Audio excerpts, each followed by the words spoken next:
To telling me her dream after my daydream. The next day, working at the gym, I ran into an army recruiter. We started talking and I told him how I almost made it to the military. He started to inquire about that story. I didn't go into details at that moment, but I told him I got into a bad car accident right before I was getting ready to go to basic training. He asked about my injuries and how long ago my accident was. I told him, and then I told him I actually tried to see if I could still try to get in some years back, but they wouldn't take me because I had dissolvable wires in my spine and I had pins and screws in my hip. He responded with, "The Army would have taken you." While I'm talking to him, my girl's dream had now moved to the front of my mind. Eventually, we exchanged contact information.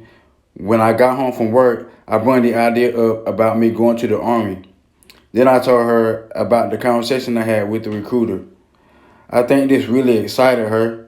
This was a dream of hers, and as a fundamental particle, this meant a lot more guaranteed resources for her. I think we made ourselves something to eat and watched our favorite movie, Princess in the Fall, while we drank some wine and we had a peaceful night.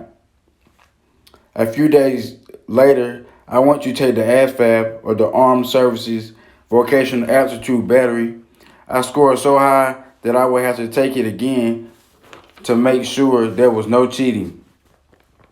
I had to get excused from my job the next week for a couple of days because I had to get processed after choosing my job, which ultimately chose the location of my basic training, which was Fort Jackson in South Carolina, and my AIT, or Advanced Individual Training, which was in Georgia. At MEPS, I had to stay overnight and through the processing the next day. I had two things left to do. I get to the medical part and my processing stops because I had so much in my medical history from my car accident back in the year of 2007.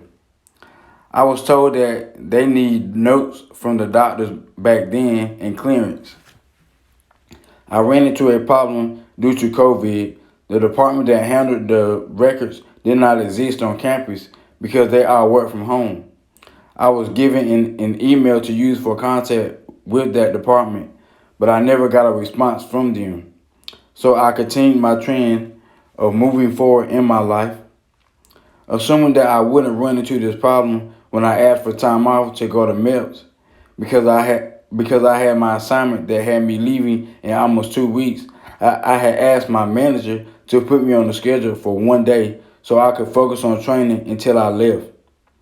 I spent my time training, praying in my head about how it seems I can't get out the shadow of my car accident, and doing several applications to get another job just in case the process takes what would probably seem like forever. Then one day, I started seeing subliminal and direct messages that my girl was cheating on me. I tried to ignore it, but I'm so tapped in. I know from history, the more I try to ignore spirit or the divine when they are trying to get my attention, the more pain they will inflict on me because pain and failure are the best teachers.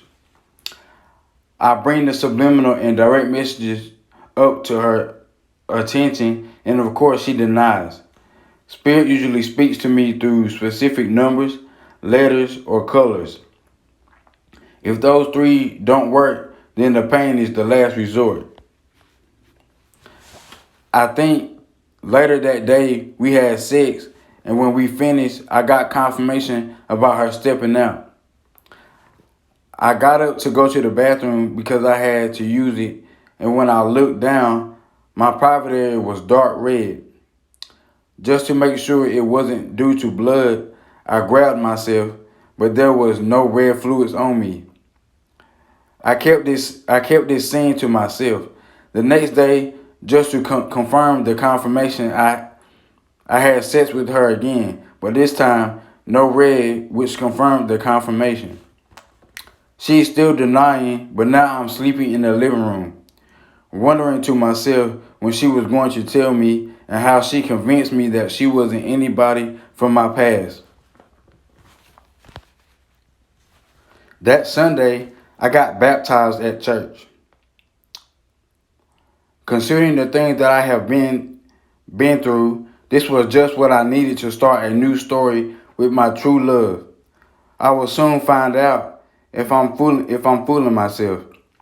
The subliminal and direct messages have been guiding me for years now. At least when I finally started to listen to them. The night after I got baptized, I tried to sleep in the same bed with her after I had showered.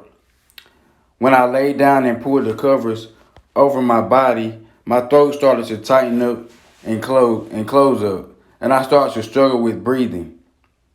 I got up immediately and went to the living room, and whatever was happening with my throat stopped instantly. So I went and got a blanket and I slept in the living room. I was so confused, but I just thought maybe this was more confirmation that she cheated on me and Spirit was just trying to keep us apart so I could go in the opposite direction. The next day, I started seeing a lot more subliminal and direct messages about cheating. So I messaged my girl and told her I was going to focus on finding a place and I was going to move out. When I made this choice, it revealed so much that was hidden. This is what I saw.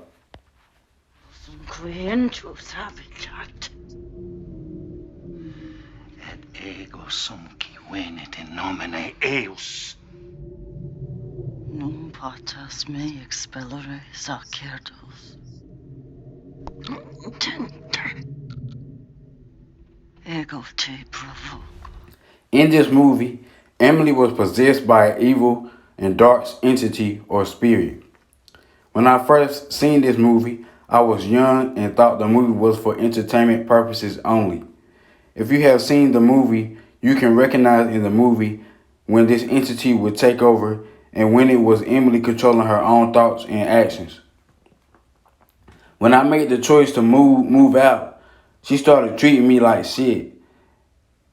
And I got this overwhelming feeling that I was now dealing with someone else, and I eventually left.